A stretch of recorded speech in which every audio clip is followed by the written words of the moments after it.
Iyon na nga, ngayong araw, tayo magluluto na rin. Ang tawag namin din ay sinunggaok, kapatid ng dinuguan. Pasensya na ho sa mga hindi nakain na rin, ari paborito ko laang. Ang una natin gagawin, magse-set up tayo ng sangkalan at saka kutsilyo. Tapos magpipit-pit na tayo ng bawang isa-isa. Basta kayo mag-iingat at baka blade ang inyong mapit-pit. Ari gagayatin lang natin ng pinong-pinaw. Parang gayaan, ay kagilasan na. Pagkatapos ng bawang, sa sibuyas naman tayo. Inyo munang babalatan bago natin gagayatin ng pagarinay. Isang buong ulo laang ng sibuyas na pula ang aking ginamit. Aray sasamahan din natin ng 2 kamatis. Aray magdadagdag din ng asim sa ating sinunggaok. Gayaan laang ang gayat, yan naman ay panggisa.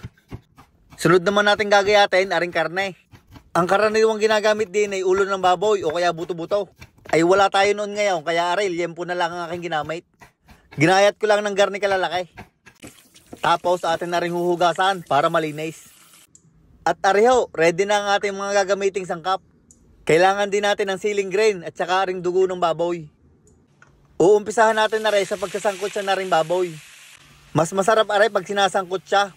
At para mabawasan na rin ng mantika, ay may nakalimutan nga tayong gayatin, aring papaya. Kaso may problema, ay medyo hinog na. Ay paanhin, edi isasama na. Yan naman ay laman siyan din. Ginayat ko lang rin ang papagarnay. Babalikan natin na rin karnet, baka masunog. Yun nga pala tinakluban ko para mas madaling maluto. Sinangkot siya ko lang ng mga 3 minuto hanggang maging garnay. At akin munang tinabi at tayo magigisa naman ng bawang.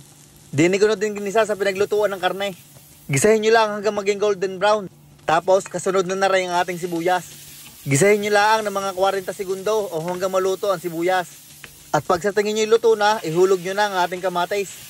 Arin naman ay gigisahin nyo hanggang medyo naglalamog-lamog na ang kamatis. Yan, parang garne. Tapos isasauli na natin ang ating karne. Hahalu-haluin nyo lang yan ang bahagya bago natin titimplahan. Maglalagay tayo ng kaunting toyo. At kaunti din na ring suka. At aray pinakuluan ko lang ng mga 1 minuto bago ko hinalo. Ay digay para lang nag-aadobo kaso may kamatis. Pagkahalo nyo, pwede na rin lagyan ng tubig galing sa gripaw. At hahaluin nyo lang ng bahagya bago natin tatakluban. At pag yan ay nabulak na, lalagyan naman natin ng 1,500 asukal. At 655 pamintang durog-durog. Hahaluin nyo ulit ng bahagya bago natin tatakluban ulit. Papakuloon lang natin na rin ng mga 20 minutos para malambot ang karne. Bago natin ilalagay aring mga siling grain. At saka aring medyong hinog nating papaya. Aring naman ay medyo malambot na gawa ng hinog na. Kaya lulutuin lang natin na rin ng saglit.